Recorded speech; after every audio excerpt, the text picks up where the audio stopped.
अस्सलाम वालेकुम। यार मुझे बताना कि आवाज़ क्लियर है। हम शुरू करते हैं पर।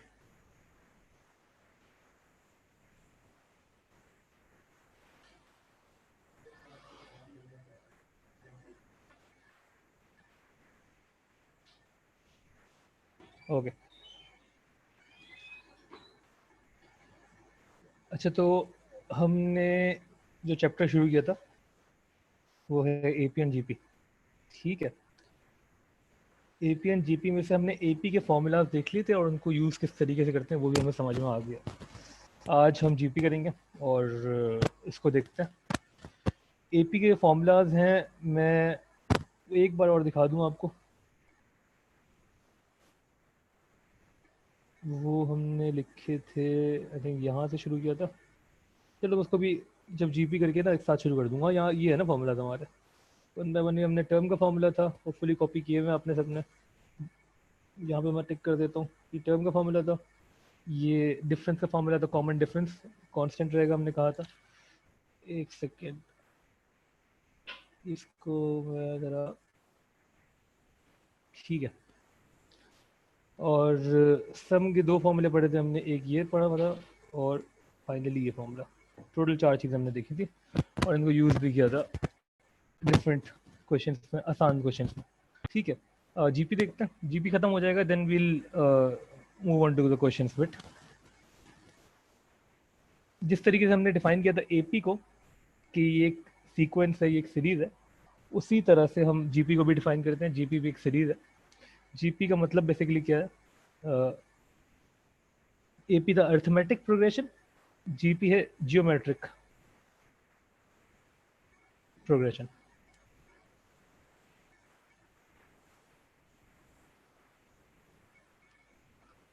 ठीक है। ये बेसिकली किस तरीके से होती है कि फॉर एग्जांपल अगर मैं यहाँ पे लिखूँ 3, या हम, हाँ ठीक है, और 3 के बाद हम लिखें 6, और फिर हम लिखें 12, फिर हम लिखें 24, फिर हम लिखें 48। जी, नेक्स्ट टाइम क्या होगी?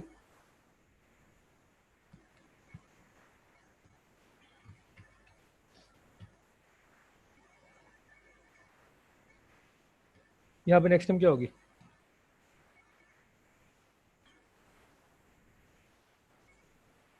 हाँ खलील, 96। बाकी लोग?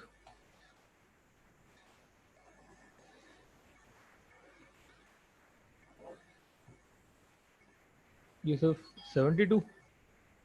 72 क्यों कह रहे हो यार यूसुफ? 96 होगी ना। तो हम क्या कर रहे हैं यहाँ पे? हम मल्टीप्लाई बाई 2 कर रहे हैं ना। 3 times 2 is 6, 6 times 2 is 12, 24, 48, and therefore ये मेरा फ़ोन नहीं है। ठीक है। दूसरी जो हमारी आखिरी चीज़ है वो है फिर वो 96 एंड सो ऑन। ठीक है। तो बेसिकली ज्योमेट्रिक प्रोग्रेशन में क्या होता है कि the next term,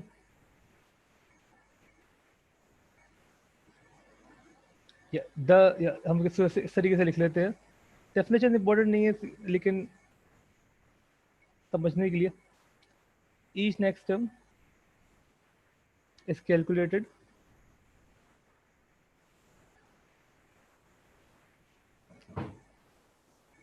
by multiplying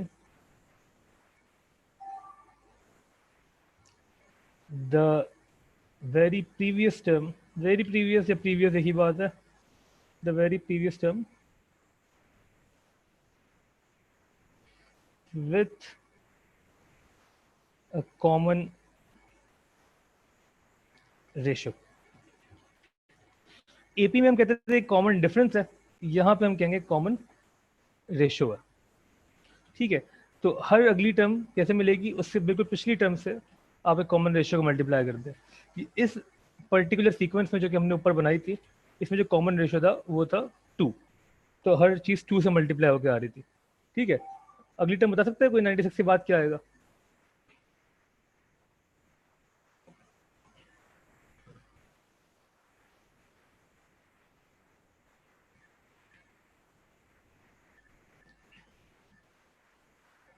192, बिल्कुल ठीक,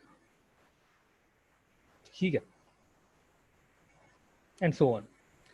अच्छा, यहाँ पे हमारे पास जो फॉर्मूलाज हैं वो भी सिमिलर हैं टू एपी। यहाँ भी हमें एक टर्म फाइंड करनी आनी चाहिए।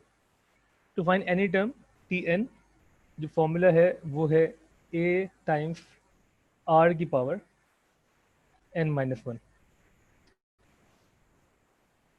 वेयर जो ए है वो यहाँ पे भी द फर्स्ट टर्म, एपी में भी ए हमने फर्स्ट टर्म के लिए यूज़ किया था, मैंने कहा था यूनिवर्सली यही टर्म्स यूज़ होती हैं, और आर जो है वो कॉमन रेशियो है।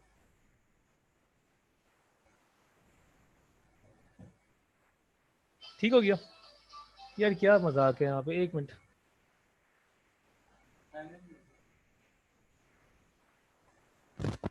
ओके,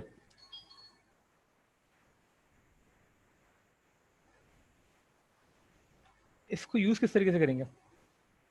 यहाँ कितनी टर्म्स है हमारे पास? 1 2 3 4 5 6 7, ठीक है। सेवन्थ टर्म जो है हमने अभी खुद बताई 192 है, लेकिन अगर मुझे सेवन टर्म फाइंड करनी होती और मेरे पास ये 6 टर्म्स ऑलरेडी होती, तो मैं इस फॉर्मूले में सेवन टर्म किस तरीके से फाइंड करता वो मैं देख लेता हूँ। वो होती T7, ठीक है। T7 का मतलब सेवन्थ टर्म। सेवन टर्म में ए कितना है? तो फर्स्ट टर्म, फर्स्ट टर्म की वैल्यू कितनी है जी? यहाँ पे फर्स्ट टर्म कितनी है?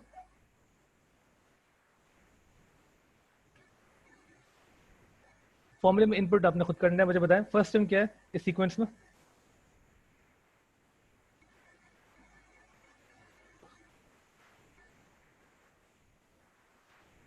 3, बिल्कुल ठीक। और कॉमन रेशियो क्या है?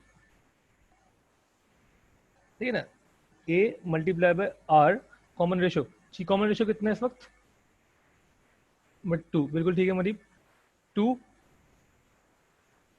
अच्छा, ये जो पावर है n-1 ये सिर्फ r के ऊपर है, ठीक है, ये नहीं भूलना, a के ऊपर नहीं है, सही है। तो पावर n-1 का मतलब यहाँ पे 7-1 जी। इसको सिंप्लीफाई करना जरा, 3 multiply by 2 to the power 6, और 2 की पावर 6 क्या होती है?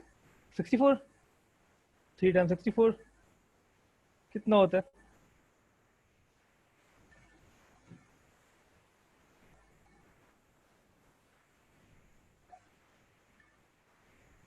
192, ठीक है। तो हमें अगर सेवन टर्म फाइंड करनी, तो एक तरीका ये था कि आप सारी टर्म्स लिखते रहे और सेवन टर्म तक पहुंचे। दूसरा तरीका ये था कि आप फॉर्मूला डायरेक्ट यूज कर लें, सेवन टर्म आप फाइंड कर लें। फॉर्मूला ऑब्वियसली ज़्यादा हैंडी तब आएगा जब आपको कोई ऐसी टर्म फाइंड करनी हो जो थोड़ी दूर है, for example the 50th term या द 90th टर्म, ठीक है। तो वो इस तरीके से ढूंढना बड़ा मुश्किल काम है, उससे बेहतर है कि आप डायरेक्ट फॉर्मूला यूज़ करें, ठीक है। एक एग्जाम्पल और करते हैं, then we'll move on. Let's try to find the 50th term जी। यार ये बहुत ज़्यादा बड़ी आ जाएगी वैसे, लेकिन चलो बताओ। The first term is 3, common ratio 2 है, और 50-1, देखना मैं एरर तो नहीं आ रहा, बताना क्या आंसर आ रहा है।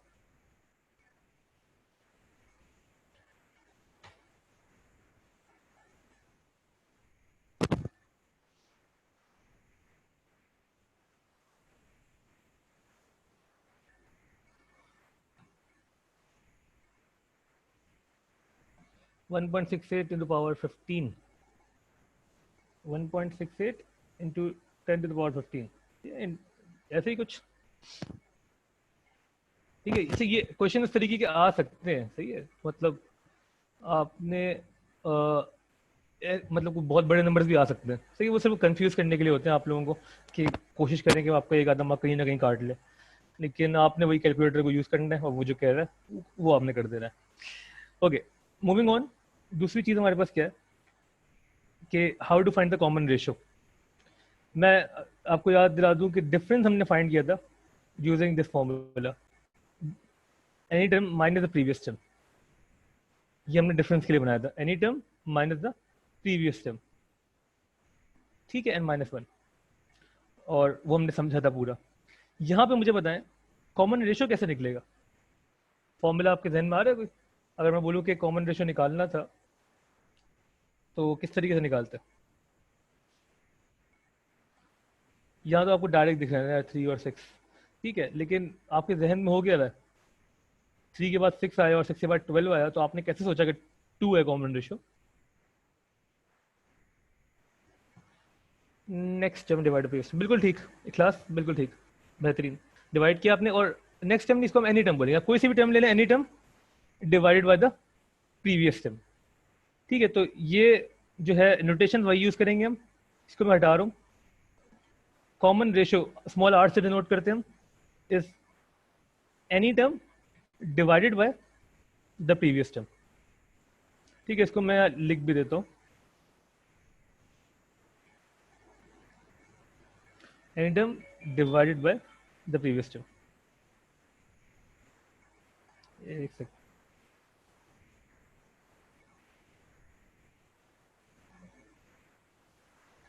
ठीक हो गया। मतलब कि कॉमन रेशियो जब हमें यहाँ पे निकालना था, तो हम किसी भी तरीके से निकाल सकते थे कि हम जो है, अब देखो ये इंपॉर्टेंट है जो मैं कर रहा हूँ ना, ये किस तरीके से आएगा क्वेश्चन में इंपॉर्टेंट आपको समझ में आएगा कि मैं 12/6 करता, या मैं 48/24 करता, या मैं 192/96 करता, तो उन सब से मुझे 2 ही मिलता। ठीक है, और फॉर एग्जांपल मैं बोलूँ कि इसके लिए मैं second term divide by first term करता, या मैं fifth term divide by fourth term करता, या मैं 50th term divide bye 49th term करता, तो भी मुझे कॉमन रेशियो ही मिलता, जो कि इस केस में, इस पर्टिकुलर केस में 2 ही आता। कोई मसला इस चीज़ में, कोई कंफ्यूजन है तो पूछ लो।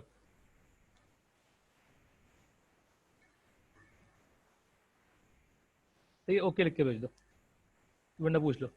हाँ बिल्कुल सही है क्लास, बेहतरीन कह रहे हैं। हाँ ये भी हो सकता है, इन्होंने दिमाग लगाया और ये कह रहे हैं कि अगर हम कॉमन रेशियो को ये लिखें Tn+1/Tn, हाँ ये हो सकता है, ये दोनों एग्जैक्टली सेम है। ठीक है, वो बोले अगली टर्म से आप पिछली टर्म डिवाइड कर दें, जो मतलब ओरिजिनल टर्म है। ठीक है, तो n अगर 4 है तो ये हो जाएगा 4+1 विच इज फिफ्थ टर्म। ठीक है, 4+1 का मतलब हो जाएगा फिफ्थ टर्म, और ये 4 ही रहेगा, उससे भी आपको कॉमन रेशियो ही मिलेगा, तो आप ये भी लिख सकते हैं। ठीक है, लेकिन मैं ये छोड़ो, बार बार बताऊंगा तो कंफ्यूज होंगे ज़्यादा, इसलिए इसको मैं हटा रहा हूँ, लेकिन आप सही कह रहे हैं। ठीक है, any term divide by the previous term, simple. और कॉमन जो हमारा डिफरेंस है वो था any term minus the previous term and choose position, so why is the power of r is subtracted by 1। अच्छा, ये एक अच्छा सवाल है, होपफुली सेपरेट बाय 1। यार इसको ना देखो, ये फॉर्मूला बनाने के लिए ना कोई साइंस नहीं चाहिए होती बहुत ज़्यादा, आप खुद ही सोच सकते हैं।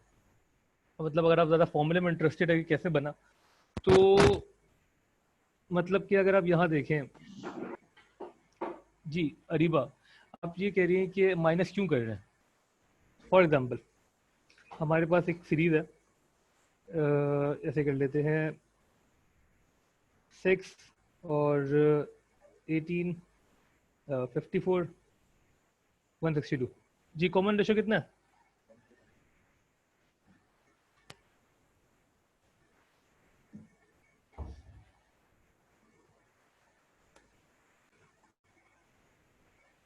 थ्री, बिल्कुल ठीक है। अच्छा देखो ना, अगर मैं फाइंड कर रहा हूँ फर्स्ट टर्म तो मुझे पता है ए इटसेल्फ है विच इज 6।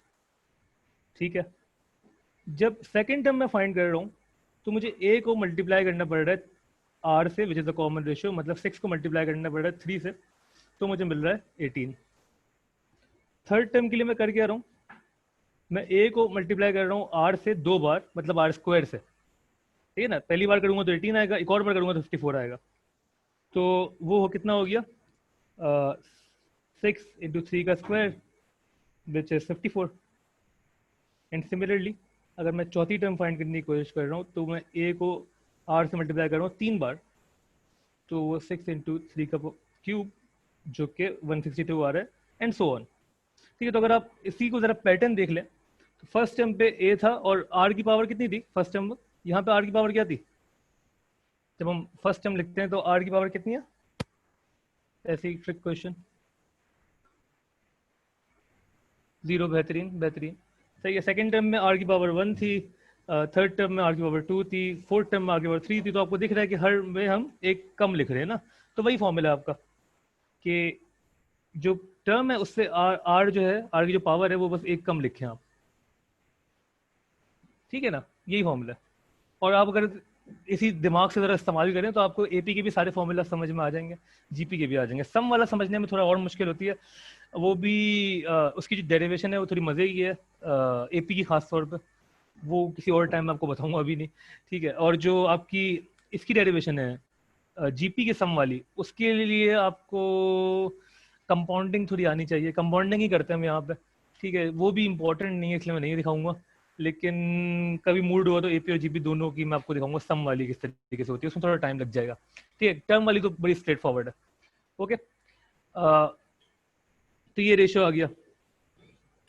उसके अलावा हम क्या करेंगे, जिस तरह हमने एपी में किया था, हमने कहा टर्म फाइंड करने का फॉर्मूला, देन हमने कहा कॉमन डिफरेंस फाइंड करने का फॉर्मूला, तीसरी चीज हमने क्या की, सम करना है हमने, सम ऑफ एन टर्म्स।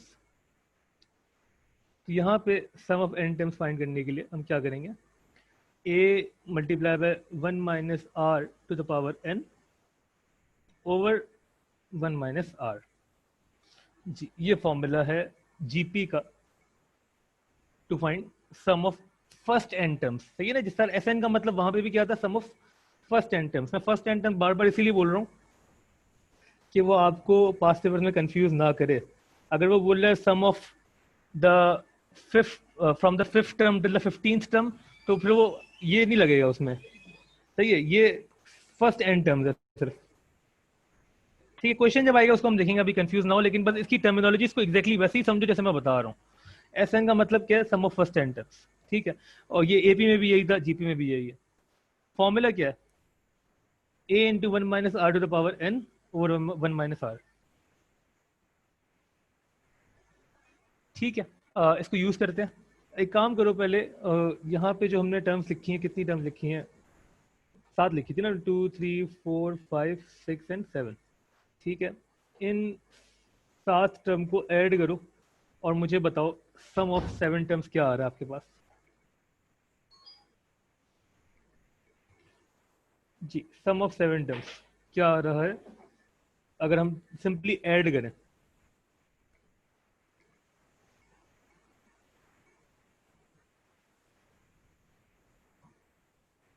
एक सेकेंड, 3 6 12 24, यही था ना यार, मैंने एक मिनट गलत तो नहीं लिख दिया। 3 6 12 24 48 96, ठीक है।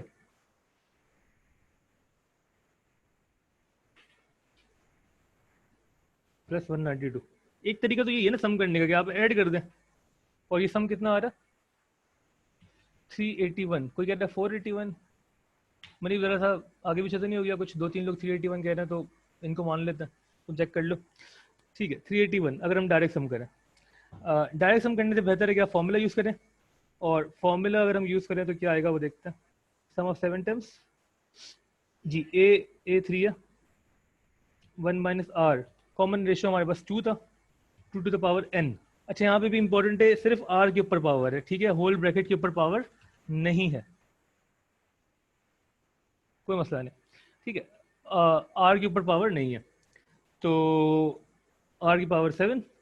ठीक है, सॉरी, ब्रैकेट के ऊपर पावर नहीं है, आर के ऊपर पावर है, मैंने भी मैसअप कर दिया। डिवाइड करते हैं 1 माइनस आर से। जी, सिंप्लीफाई करें, आंसर बताएं।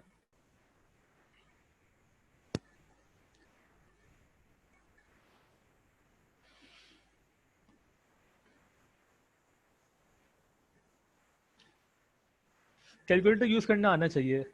ये मैथ्स में ये बड़ा मसला है कि हमें कैलकुलेटर इस्तेमाल करना सही से नहीं आता। ठीक है, वो क्लासरूम के अंदर मैं सही से सिखाऊंगा, लेकिन उम्मीद है कि इतना में आता है। 381 बिल्कुल ये आ रहा है वापस। ठीक है, हैंड्स प्रूफ्ड नहीं, हैंड्स प्रूफ हम कैसे एक एक्सपेरिमेंट से कह नहीं सकते, लेकिन हमें प्रूफ करने की ज़रूरत नहीं है। फॉर्मूला यही है, सम ऑफ 7 टर्म्स 381। ठीक हो गया, तो आप फॉर्मूला यूज़ करेंगे, कोई मसला है यहाँ तक, simple straightforward as AP और जीपी। एपी में हमने देखा था सम के 2 फॉर्मूले थे, एक था n/2 times 2a plus d into n minus 1, अगर याद आ जाए आप लोगों को, और दूसरा था n/2 first term plus last term. ठीक है, जीपी में सम का एक ही फॉर्मूला है, sum of N terms, sum of first N terms का यही फॉर्मूला है, जिसको हम इस तरीके से यूज करेंगे। ठीक है, आपने भूलना नहीं है कि पावर जो है वो सिर्फ आर के ऊपर है। मूविंग ऑन, एक और चीज है जीपी में जो कि एपी में नहीं थी। ठीक है, उसको करने से पहले हम जरा एक चीज देखेंगे। पहले मुझे बताओ, यहाँ तक कोई मसला है तो, कोई कंफ्यूजन है तो पूछ लो, कोई भी सवाल है यहाँ तक तो पूछ लो, नहीं तो ओके लिख के भेज दो।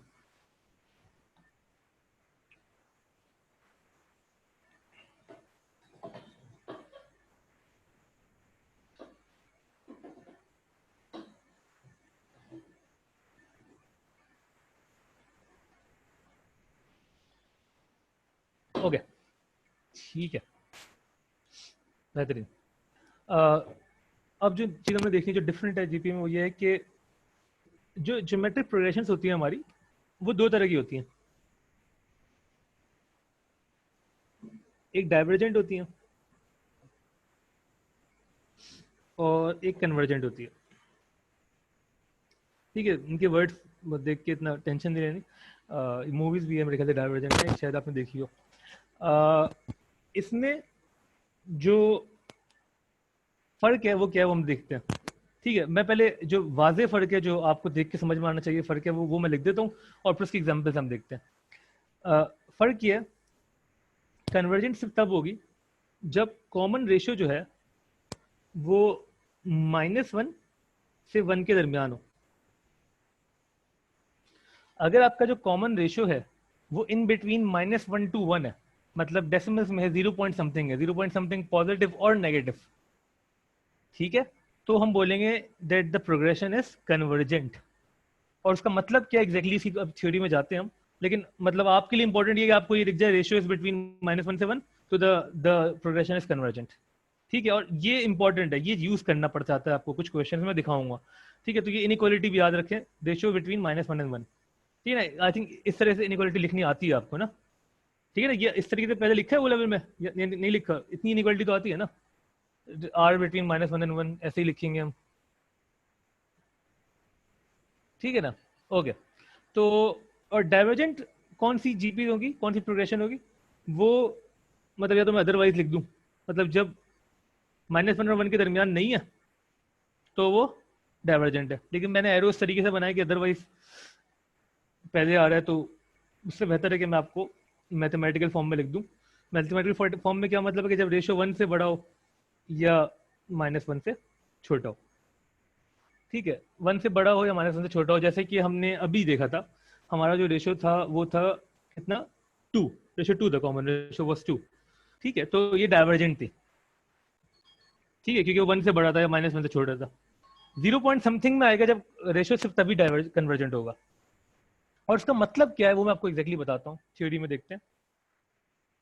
कन्वर्जेंट ये होती है कि आपकी जो प्रोग्रेशन है ना वो कन्वर्ज कर रही होती है एक नंबर के ऊपर। किस तरीके से, फॉर एग्जाम्पल आप मुझे बताएगा कि अभी मैं कन्वर्जेंट जीपी की एग्जांपल दे रहा हूँ आपको। फॉर एग्जांपल पहली टर्म है 1000, ठीक है, दूसरी टर्म है 100, तीसरी टर्म है 10 और चौथी टर्म है 1। जी, नेक्स्ट टर्म क्या होगी, पहले तो ये बताओ, इसको देख के दिमाग चल रहा है, नेक्स्ट टर्म क्या होगी।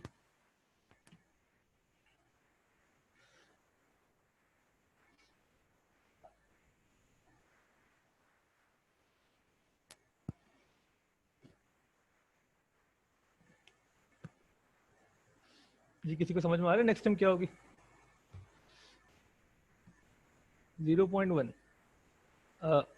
क्या -10 बोल रही हो, नहीं नहीं -3 हो रहा कुछ। देखो ना, ये तो एक तो पहली बात तो जीपी है ना, जीपी में मल्टीप्लाई होता है, ठीक है, एपी में ऐड या लेस होता है। ठीक है, एपी में ऐड होता है, जीपी मल्टीप्लाई होता है, लेस भी नहीं बोलते हम। हमने कहा था अगर नेगेटिव भी है डिफरेंस तो हम बोलेंगे -2 ऐड हो रहा है बार बार। ठीक है, यहाँ पे क्या हो रहा है, 1 × 10⁻⁻1। हाजरा, आप सही कह रही हैं, बिल्कुल सही कह रही हैं, लेकिन इतना मुश्किल तरीके से ना कहें, बेहतर आई थिंक इखलास ने बोला था। हाँ सही कह रहे, 0.1 बिल्कुल ठीक ना। हो क्या रहा है देखें, जहां से यहाँ जाने में क्या हुआ, डिवाइड हुआ 10 से, डिवाइड हुआ 10 से ना, मतलब मल्टीप्लाई हुआ 1/10 से, या बोले डिवाइड हुआ 10 से, फिर ये हुआ मल्टीप्लाई हुआ 1/10 से, फिर ये हुआ मल्टीप्लाई हुआ 1/10 से। और अगर आपको अभी भी ऐसे समझ में नहीं आ रहा तो आप वही करें जो हमें करना चाहिए, जो हमारे पास फॉर्मूला अवेलेबल है, रेशियो का फॉर्मूला है any term divide by the previous term. तो आप या तो 100 को डिवाइड कर दें 1000 से, या आप 10 को डिवाइड कर दें 100 से, या 1 को डिवाइड कर दें 10 से। तो सब में आपके पास एक ही आंसर आएगा, वो है 1/10 या 0.1। ठीक है, दोनों गुड ना। मतलब क्या मल्टीप्लाई बाय 0.1 भी कह सकते हैं इसको ना, 0.1 से मल्टीप्लाई हो रहा है हर बार। ये कॉमन रेशियो कितना है हमारा 0.1। किसी को कंफ्यूजन यहाँ तक? कॉमन रेशियो कितना है 0.1, और उसको हमने फॉर्मूले से देखा ना, any time divide by the previous term. Formula हमें हमें अच्छी हमेशा 3-4 नहीं लिखना, आपने एक ही लिखना है। तो मैं सिर्फ समझाने के लिए आपको बोल रहा हूँ, ठीक है। आपने सिर्फ इतना लिख देते तो काफी था, any time divide by the previous term. ठीक है, कॉमन रेशियो 0.1 है। इसमें किसी को मसला? ग्राफिकल कर्व से कोई रिलेशन है या total of topic? Total of topic कोई रिलेशन नहीं है हमारे लिए, एटलीस्ट ग्राफ से। एपीजीपी के टॉपिक को हम ग्राफ पे नहीं देखेंगे। ठीक है, ओके। तो 0.1 हमारा क्या है, जीपी रेशियो है, और वो हम कैसे निकालेंगे फॉर्मूले से अपने। ठीक है, जब ज्यादा कंफ्यूजन हो आपको तो आप सिंपल फॉर्मूला अप्लाई करें, आप दिमाग इतना यूज ना करें अपना। ठीक है, और फिर अब मुझे आप अगर बता सकते हैं कि अगर सबको समझ में आ गया कि कॉमन रेशियो 0.1 है या 1/10 है, या 0.1 कह लेते हैं, चलो 1/10 ना बोलो, 0.1 बोल लो, वो बेहतर है। 0.1 से मल्टीप्लाई हो रहा है, ये सुनना आसान लगता है ना, क्योंकि रेशियो हमने ये कहा था मल्टीप्लाई होगा। तो ये 1/10 से मल्टीप्लाई हो रहा है, वो सुनना थोड़ा सा अजीब सा लगता है शायद। 0.1 है हमारा कॉमन रेशियो। मुझे बताएं कि नेक्स्ट टाइम क्या होगी यहाँ पे?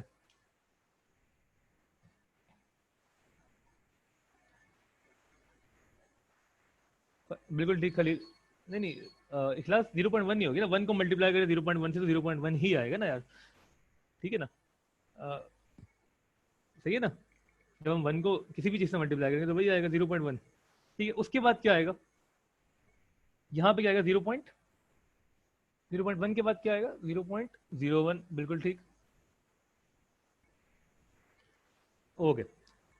फिर 0.001, उसके बाद 0.0001, एक और लिख लेते हैं 0.0001 एंड सो ऑन। ठीक है, ये चलती रहेगी। मैंने कहा था सीरीज तो चलती रहेंगी, सीरीज कहीं नहीं रुकती।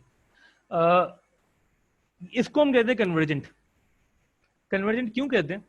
पहले तो हमने, क्योंकि आपने देखा रेशियो 0.1 है और वो हमारे इस रेशियो में फॉल कर रहा है। ठीक है, हमें तो सिर्फ इतना देखना है मैथमेटिकली, रेशियो -1 से 1 के दरमियान आ रहा है, मतलब 0 पॉइंट समथिंग में आ रहा है, चाहे पॉजिटिव या नेगेटिव, तो हम बोलेंगे भाई कि ये कन्वर्जेंट है।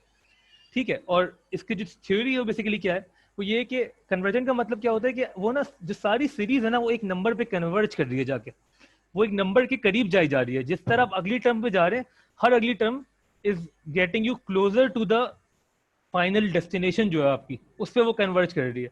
अगर मैं आपसे बोलूं कि ये जो सीरीज है ये किस नंबर पे कन्वर्ज कर रही है, किस नंबर के करीब जा रही है हर टर्म के बाद, किस नंबर से करीब होती जा रही है हर हर टर्म के बाद, तो क्या आंसर है? ये हमारी पूरी सीरीज किस नंबर पे कन्वर्ज कर रही है? बिल्कुल सही हाजरा, बिल्कुल ठीक, 0 पे कन्वर्ज कर रही है। ठीक है ना, हम 0 के करीब होते जा रहे हैं और हम होते रहेंगे। मतलब आप अगली 10 टर्म बाद देखेंगे तो 0 पॉइंट कितने, 0 एक और 1। ठीक है, तो हम कन्वर्ज कर रहे हैं एक नंबर पे जो कि इस केस में 0 है। हमेशा 0 नहीं होगा, इस पर्टिकुलर केस में क्या है, 0। किसी को कंफ्यूजन यहां तक? कन्वर्जेंट क्या होती है? रेशियो बिटवीन -1 एंड 1, और उसकी थ्योरी क्या है कि वो कन्वर्ज कर रही होती है एक नंबर के ऊपर। ठीक हो गया, तो इसको हम देखते हैं बेसिकली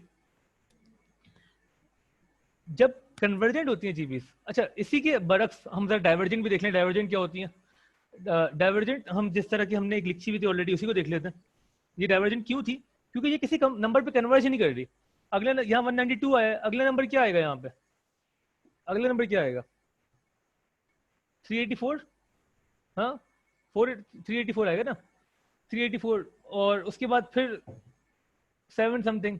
ठीक है, आपके नंबर जो है वो बड़े होते रहेंगे, इनफाइनाइट तक जाते रहेंगे, किसी एक नंबर पे कन्वर्ज नहीं कर रहे, हर अगला नंबर बिल्कुल बाहर जा रहा है रेंज से। ठीक है ना, तो ये डाइवर्जेंट क्या होती है कि हर अगला नंबर बाहर जा रहा है, मतलब आप डाइवर्ज किए जा रहे हैं। आपने जहां से शुरू किया था 3 से, उससे आप दूर जा रहे हैं और बहुत दूर जा रहे हैं। ठीक है, हर अगली टर्म जो है वो किसी नए बड़े नंबर पे लेके जा रही है आपको, चाहे वो पॉजिटिव हो चाहे वो नेगेटिव हो, दूर जा रहे हैं आप। ठीक है, कन्वर्जन क्या होता है कि आप एक पर्टिकुलर नंबर पे कन्वर्ज कर रहे हैं, थ्योरी ये है इसकी कि आप यहाँ पे फॉर एग्जाम्पल कन्वर्ज कर रहे हैं जीरो पे। ठीक है, या एक एग्जाम्पल और देख लेते हैं कन्वर्जन की, फर्क समझ में आ रहा है ना थियोरेटिकली भी। और हमें वैसे थ्योरी इतनी चाहिए नहीं होती, हमें सिर्फ ये देखना है कि यार -1 के 1 के दरमियान है, मतलब 0 पॉइंट समथिंग में है, चाहे पॉजिटिव या नेगेटिव, तो हम बोलेंगे भाई ये क्या है, ये कन्वर्जेंट है। ठीक है, और अगर -1 के और 1 के दरमियान नहीं है रेशो भी, हम बोलेंगे डाइवर्जेंट है। बस इतना देखना है हमें। ठीक है, हमें ज़्यादा थ्योरी में नहीं जाना, वो मैं ऐसी बता देता हूँ कि थोड़ा सा आपको समझ में आता रहे कि हो क्या रहा है। और एक एग्जाम्पल और देख लेते हैं।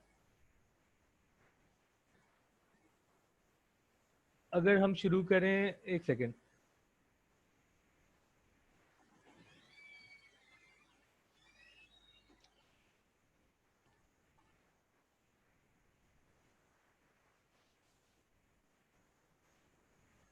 एक मिनट देना मुझे।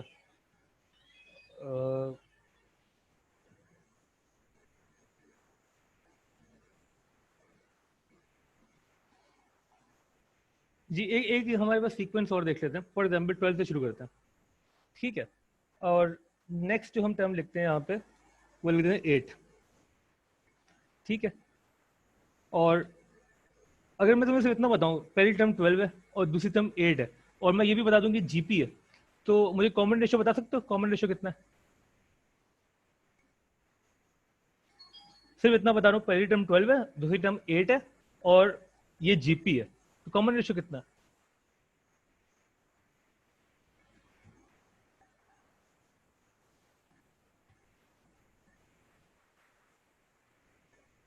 2/3। बिल्कुल ठीक है क्लास, ठीक है ना। और यार कोशिश क्या करो, अगर एग्जैक्ट फ्रैक्शन में आ रहा है तो उसी फ्रैक्शन में बोला करो। ठीक है, तो रेशियो हमने कहा any term divide by the previous term, ठीक है ना, विच इज 2/3। बिल्कुल ठीक है जी। नेक्स्ट टर्म क्या आएगी यहाँ पे? 8 के बाद नेक्स्ट टर्म क्या आएगी?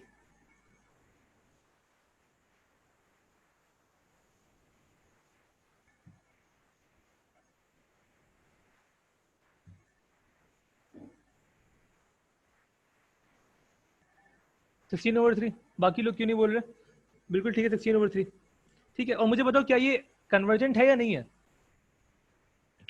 क्या ये जो प्रोग्रेशन है ये कन्वर्जेंट है या नहीं है? क्यों नहीं है Hajra? Yes it is convergent, बिल्कुल इट इज। ठीक है ना, क्योंकि 2/3 0.67 ना तकरीबन, तो -1 और 1 के दरमियान आते हैं ना 0.67, तो हम इसको कन्वर्जेंट ही बोलेंगे। सही है ना, हमारा रूल में फॉलो कर रही है ना ये, तो ओके ठीक है। अच्छा, फिर नेक्स्ट टाइम देखते हैं। नेक्स्ट टाइम क्या हो जाएगी? 32/9। ठीक है, 64/27 एंड सो ऑन। ठीक है, ये आपके पास सीक्वेंस है। अच्छा, मैंने कहा था कि एक जो अभी हमने जो सारी कहानी की है यहाँ से शुरू, यहाँ से लेकर यहाँ तक, वो सिर्फ एक एक्स्ट्रा फॉर्मूले के लिए की है, जो कि एपी में नहीं होता, जो कि एपी में नहीं होता और जीपी में है। और वो फॉर्मूला है क्या, वो मैं लिख देता हूँ यहाँ पे। वो है सम टू इन्फिनिटी। जी, ये आपने ये साइन देखा होगा होपफुली आपने ओ लेवल मैथ्स में भी। ये हम लेटा हुआ 8 बना देते हैं बेसिकली, और इसको हम बोलते हैं इन्फिनिटी, है ना। इन्फिनिटी क्या होती है मैथ्स में?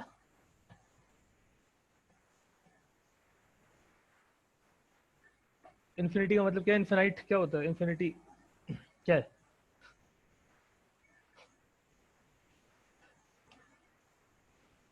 अनलिमिटेड, ठीक है। नेवर एंडिंग, बिल्कुल ठीक है, बिल्कुल सही कह रहे हैं। और मैथमेटिकल टर्म्स में जब हम डिफाइन करते हैं इन्फिनिटी को, तो हम ये कहते हैं कि ये ना सबसे मतलब ये सबसे बड़ा नंबर है। मतलब ये जो नंबर लाइन है ना हमारी, अ, जो कि जीरो स्टार्ट तो नहीं होती, मतलब वो आगे बढ़ी जा रही है 1 2 करके 3, और यहाँ पीछे नेगेटिव नंबर चल रहे हैं, तो हम कह रहे हैं ये नंबर लाइन एंड होती है इन्फिनिटी पे। ठीक है, मतलब हमारे जहन में ये होना चाहिए, नंबर लाइन एंड होगी इन्फिनिटी पे, तो वो आखिरी नंबर है, सबसे बड़ा नंबर। ठीक है, ये अच्छा, मैथमेटिक्स में एब्स्ट्रैक्ट चीजें होती हैं, मतलब थ्योरी में तो समझ में आ जाती है, रियलिटी में समझ नहीं आती। रियलिटी में कोई भी नंबर इन्फिनाइट नहीं होगा ना, मतलब आप सबसे बड़ा नंबर सोच ले, कितने भी ट्रिलियन बिलियन जो भी हैं, उससे उसमें +1 कर दें तो उससे बड़ा नंबर मिल जाएगा। ठीक है, तो रियलिटी में इन्फिनिटी तक पहुंचना इज प्रैक्टिकली इम्पॉसिबल। ठीक है, थ्योरी में हमें पता होना चाहिए, उसका रीजन भी यही है। क्या है वो मैं आपको समझाता हूँ। अच्छा, एक चीज और, वो आपको बाद में समझ में आएगी कि इन्फिनिटी दोनों साइड पे होती है, पॉजिटिव भी होती है और नेगेटिव भी होती है। ठीक है, ये इस पर्टिकुलर चैप्टर में हम यूज नहीं करेंगे नेगेटिव इन्फिनिटी को, लेकिन just for the sake of telling you कि ये होता है। ठीक है, मतलब negative maximum number, maximum negative negative infinity, maximum positive is positive infinity, theoretically speaking. ठीक हो गया। तो अच्छा, सम ऑफ n टर्म्स का मतलब था, सम ऑफ n टर्म्स का मतलब था सम ऑफ फर्स्ट n टर्म्स। जब हमने Sn कर रहे थे और इसका हमने फॉर्मूला ही बनाया था एपी के लिए भी और जीपी के लिए भी, तो हमने कहा था this is sum of first n terms. ठीक है, उसी को हम जब सम ऑफ इन्फिनिटी लिख रहे हैं, सम टू इन्फिनिटी, तो इसका मतलब क्या है, सम टू इन्फिनिट टर्म्स। वो ये कह रहे हैं कि सीक्वेंस जब तक चल रही है ना, ये सीक्वेंस जब तक चल रही है तब तक जितनी भी टर्म्स आ रही हैं, जितनी भी टर्म्स आ रही हैं उन सबको ऐड कर दें आप। मतलब ये नेक्स्ट आएगी 128/81, ठीक है, एंड सो ऑन। तो वो कह रहे हैं कि जितनी भी टर्म्स आएंगी ना आगे, उन सबको आप ऐड कर दें, और आप देखें कि जो टोटल आएगा सारी टर्म्स का वो कितना है। बात समझ में आ रही है? बेसिकली उसका फॉर्मूला क्या है, वो है सिंपली a/1 - r। बस, सम टू इन्फिनिट टर्म्स का फॉर्मूला क्या, a/1 - r। बिल्कुल ठीक है रिबा, बिल्कुल ठीक। जिससे सम ऑफ n टर्म्स का फॉर्मूला था हमारे पास, मैं वापस दिखा दूं, वो था ये a × 1 - r whole to the power n over 1 - r। तो वो ये चीज हम हटा देते हैं। ठीक है, यहां पे हम इस चीज को इंक्लूड करते हैं। तो एक एक्स्ट्रा फॉर्मूला जो है, जो आपके जीपी में है, वो है सम ऑफ इन्फिनाइट टर्म्स। और ये सिर्फ तब पूछेगा आपसे, सम टू इन्फिनिटी निकालने को सिर्फ तब पूछेगा जब कन्वर्जेंट होगी, या बेसिकली जब आपका जो रेशियो है वो -1 और 1 के दरमियान होगा, सिर्फ तब बोलेगा, मतलब कि कन्वर्जेंट होगी। क्योंकि डाइवर्जेंट में सम टू इन्फिनिटी क्या होगा, मतलब अगर आपको ये तो सारी बातें जो मैं कर रहा हूँ समझ में आ रही है, तो आपको आंसर दे देना चाहिए कि अगर मैं एक डाइवर्जेंट सीरीज देख रहा हूँ जो कि हर अगला नंबर बड़ा आया जा रहा है, और मैं उन सारी टर्म्स को, क्योंकि ये पता नहीं कहाँ एंड होगी ना, मैंने कहा सीरीज तो चल रही है इन्फिनाइटली, लेकिन उन सारी टर्म्स को मैं ऐड कर दूं अगर, तो मेरा आंसर क्या आना चाहिए। किसी भी डाइवर्जेंट प्रोग्रेशन में अगर मैं सारी टर्म्स को ऐड कर दूं तो आंसर क्या आना चाहिए।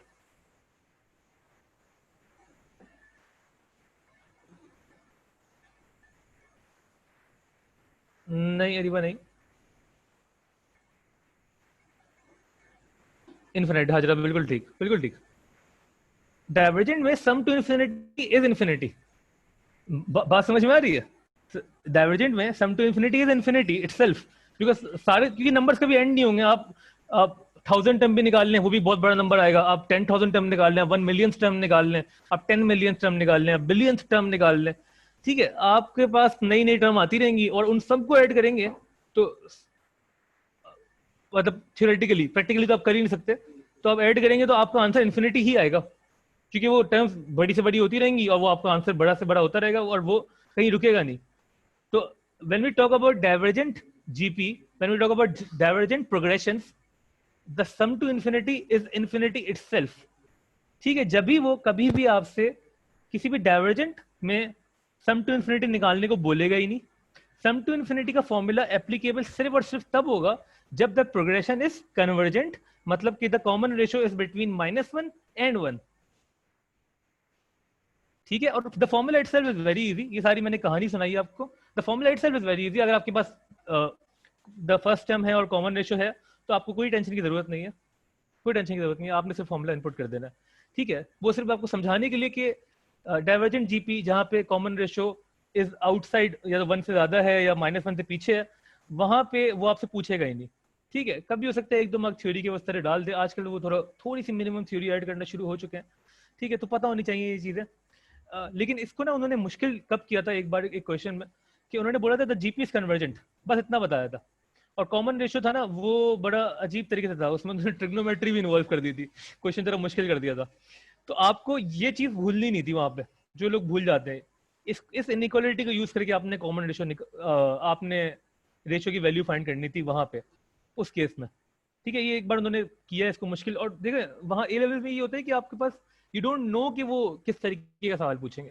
ठीक है, obviously you can have some idea by looking at the past papers, मतलब आपके पास एक अच्छा आइडिया हो जाता है। लेकिन पास्ट पेपर्स देख के भी आपको ये समझ में आएगा कि यार हर साल वो कोई ना कोई थोड़ी बहुत ट्वीक कर देते हैं चीजें, जो कि आपको आनी चाहिए अगर आपकी अंडरस्टैंडिंग क्लियर है। और होपफुली अंडरस्टैंडिंग क्लियर हो रही है यहाँ तक। कोई कंफ्यूजन है यहाँ तक तो मुझे बता दो, नहीं है तो ओके लिख के भेजो, और फिर मैं आपको सम टू इन्फिनिटी निकाल के दिखाता हूँ। कोई थ्योरेटिकल कंफ्यूजन तो पूछ लो, और फिर मैं इसकी एग्जांपल कराता हूँ।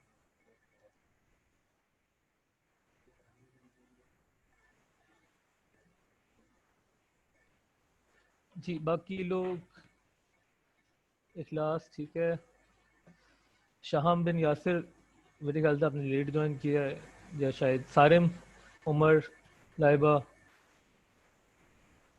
अब्दुल अजीज, रेहान, यूसुफ, उमर।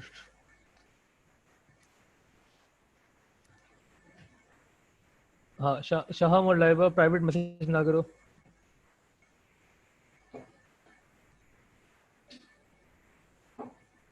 ठीक है, मैसेज आपने सारे जितने भी मैसेज करने हैं आपने यहाँ पे एवरीवन पे करने हैं। ठीक है, क्लास के दौरान आपने मैसेज एवरीवन पे ये करने हैं, प्राइवेटली नहीं करने, मुझे एटलीस्ट। ठीक है, आपस में आप जो प्राइवेट करना चाहें आप कर सकते हैं। अच्छा, वो सर फैजान चेक कर रहे होते हैं आप लोग प्राइवेट एक दूसरे को क्या मैसेज भेज रहे हैं, इसलिए मुझे कंफर्म नहीं है कि चेक करते हैं या नहीं। ठीक है, दूसरी चीज, अच्छा सम टू इन्फिनिटी को एक बार रिवाइज करते हैं, हम फॉर्मूला देखते हैं इसको अप्लाई कैसे करेंगे। ठीक है, डिवीजन हो जाएगा यहाँ पे।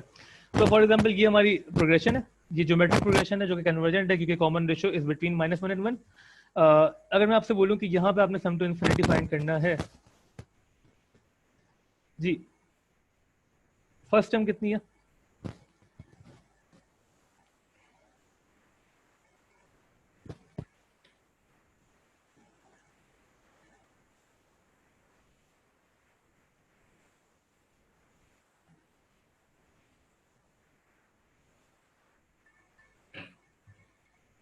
जी ए कितना है यहाँ पे? बिल्कुल ठीक है। और कॉमन रेशियो कितना है? कॉमन रेशियो है 2/3, तो 1 - 2/3। ठीक है ना, 1 - 2/3 कितना हो जाता है? 1/3, 12 डिवाइडेड बाय 1/3। यार इसमें तुम लोगों ने मतलब इसमें पता नहीं फॉर्मूला कैसी भी ट्रिक सीखी है, मैं इसको ना बहुत सुकून से करता हूँ। मैं एक स्टेप बढ़ा देता हूँ, मैं कहता हूँ 12 divided by 1/3 which is equal to 12 multiply 3/1/3। ठीक है, मैं रेसिप्रोकेट करता हूँ, पूरा डिवाइड का साइन लिखने के बाद दोबारा भी करता हूँ। तो मैं इस फ्रैक्शन को तोड़ देता हूँ डिवाइड के साइन में, और मुझे ये करना बहुत अच्छा लगता है, और मैं आपको भी रिकमेंड करूंगा आप ऐसे ही करें। क्योंकि यहाँ पे जब वेरिएबल्स इन्वॉल्व हो जाते हैं ना, और 2-3 फ्रैक्शन आ जाते हैं, तो गलती के चांस बहुत बढ़ जाते हैं, वो आप ना करें। तो the answer here is 36 only. कि इनफाइनाइट टर्म्स को आप ऐड कर लें तो the answer would only be 36। मुझे नहीं पता आपको ये बात समझ में आ रही है नहीं, क्योंकि 36 अपने आप में तो बहुत छोटा नंबर लग रहा है, और हम यहाँ पे कह रहे हैं कि इनफाइनाइट टर्म्स को ऐड कर रहे हैं, मतलब कि जितनी टर्म्स इस सीक्वेंस में आ सकती हैं उन सबको ऐड कर रहे हैं। सम टू इन्फिनिटी जस्ट 36। वो मैं जरा सा आपको उसकी ग्लिम्स दे दूं, बेसिकली हो क्या रहा है। वो ये होगा कि देखें, अभी तो 128 बड़ा है ना 81 से, मतलब कि जो इसका आंसर होगा वो 1 से बड़ा आएगा इस फ्रैक्शन का। ठीक है, तो वो ऐड हो रहा होगा। लेकिन जब आप नेक्स्ट टाइम निकालें, ये हो जाएगी 256 ओवर 243। अभी भी 1 से बड़ा आंसर आएगा, 1.0 समथिंग, बहुत मिनिमम। ठीक है, उसके बाद से क्या होना शुरू होगा, 512 डिवाइड बाय, ये हो जाएगा तकरीबन 640, 720, 729, ऐसे ही होगा। अब भी आ गया 0 पॉइंट समथिंग। ठीक है, और हर अगली टर्म जो होगी ना वो 0 पॉइंट समथिंग होती रहेगी और छोटी होती रहेगी, और मतलब कि ये जो सीरीज है ये भी कन्वर्ज कर रही है 0 के ऊपर। ठीक है, तो अगली जो वैल्यूज हैं 0.00 कुछ ऐड करने से कोई खास फर्क पड़ेगा नहीं। अगर आपको शौक हो तो आप इसको पूरा इसकी कम से कम 15-20 नई टर्म्स निकाल के उन सबको ऐड करें, तो आप देखेंगे आपका आंसर 36 पे ही कन्वर्ज करेगा। ठीक है, ये करना ज़रूरी नहीं है बिल्कुल, लेकिन अगर कुछ लोगों को शौक होता है मैथ्स का तो वो उन लोगों के लिए। ठीक है, आपका आंसर सिर्फ ये है, सम टू इन्फिनिटी इज 36। ठीक है, सम टू इन्फिनिटी का मतलब क्या कि sum of all the terms in the sequence, all the terms. ठीक है, सिमिलरली अगर मैं सम टू इन्फिनिटी यहाँ पे निकाल रहा होता, जो कि मेरी ये वाली सीक्वेंस थी, the common ratio was 0.1 and the first term was 1000, तो यहाँ पे जरा बताना कितनी आएगी। सम टू इन्फिनिटी निकाल लेते हैं। ए कितना है 1000 और 1 माइनस आर, रेशियो 0.1 था, बस ए और 1 माइनस आर, ये फॉर्मूला है हमारा जी। कितना आंसर आ रहा है इसका बताना। ये मैंने जीरो लिखा है लेकिन एक्चुअल में कभी जीरो नहीं होगा, ये पता है ना। एजिम्पटोट शायद आपने सुना हो ओ लेवल मैथ्स में, एडम्स वालों ने शायद सुना हो कि एक लाइन होती है ना एजिम्पटोट। मैं उसको यहाँ पे दिखा देता हूँ कि वो बेसिकली होती किस तरीके से। इसको हम जब ग्राफ थोड़े बहुत पढ़ेंगे तो शायद कहीं पे यूज हो इसका, वो उसी वक्त दिखाऊंगा। अभी मैं सिर्फ दिखाने के लिए, अगर मतलब कि अगर मैं ग्राफ बना रहा हूँ y is equal to 1/x का, ठीक है, ये तो आप सबको बनाना आना चाहिए ना, जिन्होंने मैथ्स पढ़ी है उन्होंने भी। तो वो कुछ इस तरीके से बनता है। ठीक है, मतलब कि x की वैल्यू जितनी बड़ी होगी 1/x उतना छोटा होता रहेगा। ठीक है, तो वो x एक्सेस के बहुत करीब जाएगी लेकिन x एक्सेस को मीट नहीं करेगी। ठीक है, तो हम ऑलमोस्ट जीरो हो जाएगी, जीरो नहीं होगी, 0.000 समथिंग। उस तरीके से ही एसिम्प्टोट बनता है।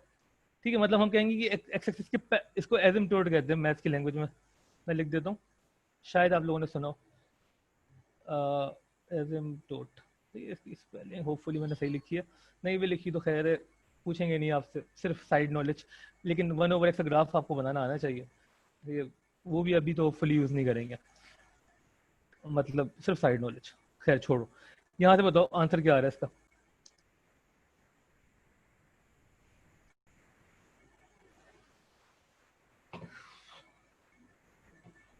हाँ सही है, लेकिन ना फ्रैक्शन में लिखना सही होता है। फाइनल आंसर नॉर्मली फ्रैक्शन में अच्छा लगता है, लेकिन सही है। अभी मुझे यही बताओ कि 4/1.111, ठीक है ना, ये क्या है। अगर ऐसे सवाल में ना आपको बता देंगे कितने डेसिमल प्लेस तक आंसर देना है, बस यही आपका आंसर है। ठीक है ना, क्योंकि और इसको देखिए समझ में भी आना चाहिए आपके, मतलब 111 तो ये तीन हो गए, 1111 इन चार को ऐड करके आ गया 1111। उसके बाद 0.111 ही ऐड हो रहा है सिर्फ, और वही चल रहा है। ठीक है, वो ऐड होता रहेगा, उससे ज़्यादा बड़ी नहीं होगी ये सीक्वेंस। मैं नॉर्मली जब भी ना दूसरी जो एग्जांपल है वो ऐसी करा देता हूँ जिसमें एक होल नंबर में आंसर आ जाए, जैसे हमारा यहाँ पे आया था। होल नंबर के आंसर थोड़े बेहतर लगते हैं ना देखने में, वरना जो नेवर एंडिंग डेसिमल नंबर है वो देख के थोड़ा सा मसला होता है। एक जीरो कम है, ठीक है, ये भी सही है, मतलब बिल्कुल ठीक है। मुझे बताओ कि समझ में आ गई ये सारी बातें, सम टू इन्फिनिटी तक समझ में आ गया, कोई कंफ्यूजन। हमने 4 फॉर्मूले देखे ज्योमेट्रिक प्रोग्रेशन में। मैं फिर से रिवाइज कर रहा हूँ। स्टार्ट किया हमने टर्म के फॉर्मूले से, फिर common ratio, sum of first and terms, and finally sum to infinity. और सम टू इन्फिनिटी हम सिर्फ तब करेंगे जब कन्वर्जेंट होगा। इसकी टेंशन नहीं लेनी, वो पूछेगा ही सिर्फ तब जब कन्वर्जेंट होगा। ठीक है, या वो रिवर्स पूछ लेगा कि बोले कन्वर्जेंट है और आप कुछ और फाइंड करें। और कन्वर्जन का मतलब क्या है कि रेशियो इज बिटवीन -1 and 1। ठीक है, तो आज के लिए इतना ही है। कोई कंफ्यूजन है पूछ लो, नहीं तो ओके लिख के भेज दो। सर जी, sum of first N term वाली स्लाइड दिखा दें। Sum of first N term screenshot लेना है ये वाली, जी। ओके इसको जूम आउट कर दें। ओके, ठीक है ना। ये हमने वही वाली जो सीक्वेंस जो शुरू में लिखी थी ना, उसी को सिंप्लीफाई किया, उसी की एग्जांपल किया। सर वो वाले सवालों का बता दें जिसमें रेशियो या कॉमन डिफरेंस इंक्रीजिंग या डिक्रीजिंग होगा। अच्छा, रेशियो या कॉमन डिफरेंस इंक्रीजिंग या डिक्रीजिंग नहीं होगा। रेशो और कॉमन डिफरेंस कांस्टेंट होगा। अगर वो इंक्रीजिंग या डिक्रीजिंग है तो वो ना ही एपी है ना वो जीपी है। ठीक है, कॉमन डिफरेंस कांस्टेंट होगा तो ही एपी है, और कॉमन रेशियो कांस्टेंट होगा मतलब कि चेंज नहीं हो रहा होगा तो ही वो जीपी है। ठीक है, ये पता होना चाहिए आपको। प्रोग्रेशन जो है ना वो तो बहुत सारी होती है, मतलब कि फॉर एग्जांपल मैं एक प्रोग्रेशन लिख दूं यहाँ पे कि the first term is 1, second is 4, third is 9, फिर 16। जी नेक्स्ट क्या होगी? यहाँ पे नेक्स्ट टर्म क्या होगी? 25। बिल्कुल ठीक, 25। क्योंकि हम क्या कर रहे हैं, हम कर रहे हैं 1 का स्क्वायर, 2 का स्क्वायर, 3 का स्क्वायर, 4 का स्क्वायर, 5 का स्क्वायर एंड सो ऑन। हम हर टर्म को स्क्वायर कर रहे हैं। तो यहाँ पे हमारी जो सीक्वेंस है, टू फाइंड एनी टर्म आप उस टर्म का स्क्वायर कर दें, बेसिकली हम ये कह रहे हैं। ठीक है, लेकिन ये ना ही एपी है ना ही जीपी जीपी है, और ना ही आपको आनी चाहिए। मतलब आपको सिर्फ एपी आनी चाहिए और जीपी आनी चाहिए, उसके फॉर्मूलाज आने चाहिए, और ठीक है ये सारी चीजें सिंप्लीफाई करनी आनी चाहिए। पास पेपर में लेकिन होते हैं कुछ सवाल जिसमें इंक्रीजिंग हो रही है। पास पेपर में जो सवाल होंगे जब वो हम देखेंगे, जब हम पास पेपर करेंगे। परेशान नहीं होना हमने। ठीक है, हमें सिर्फ ये पता होना चाहिए कि हमने दो तरह की प्रोग्रेशन देखनी है। अगर पास पेपर किसी सवाल में उन्होंने हमें उलझाने की कोशिश की तो हम जिस तरीके से वो उलझा रहे होंगे उसी तरीके से उलझेंगे। लेकिन हमें पता है कि एपी सिर्फ वही है जहाँ कॉमन डिफरेंस कांस्टेंट है, और जीपी वही है जहाँ कॉमन रेशियो कांस्टेंट है, और कुछ नहीं है। और कोई प्रोग्रेशन हमें नहीं आनी चाहिए। ठीक हो गया? ओके, और किसी को कोई कंफ्यूजन पूछ लो, नहीं तो हम इसको एंड कर रहे हैं। ओके लिख के भेज देना।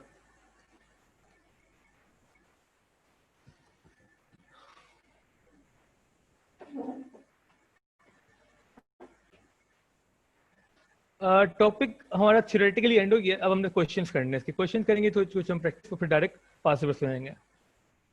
एपी का सम का फॉर्मूला एक बार दिखा दें। एपी के सम का फॉर्मूला मैं यहाँ लिख देता हूँ, sum of N terms for AP. ठीक है, वो है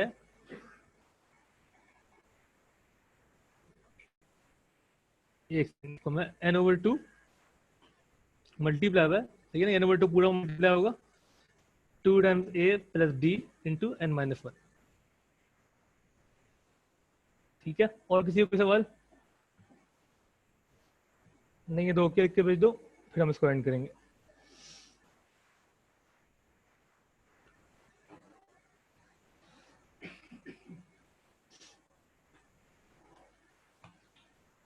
ओके बट सही है, हम इसको एंड कर रहे हैं। अच्छा हाँ, ये ए प्लस एल वो दूसरा वाला, वो भी चलो मैं लिख देता हूँ। एक सेकेंड, सम के दो फॉर्मूले हैं हमारे पास, n over 2 multiply by a plus l, ये भी कर सकते हैं। ठीक है, ये पूरा मल्टीप्लाई हो रहा है एपी में। हाँ ये भी है, बिल्कुल अलावा ये भी है। ठीक है, दोनों फॉर्मूला, इनमें से आप एक भी यूज कर सकते हैं डिपेंडिंग ऑन द क्वेश्चन।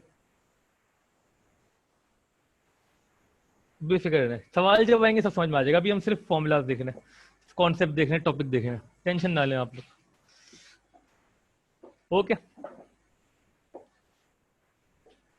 जी, बिल्कुल बिल्कुल बिल्कुल क्लास।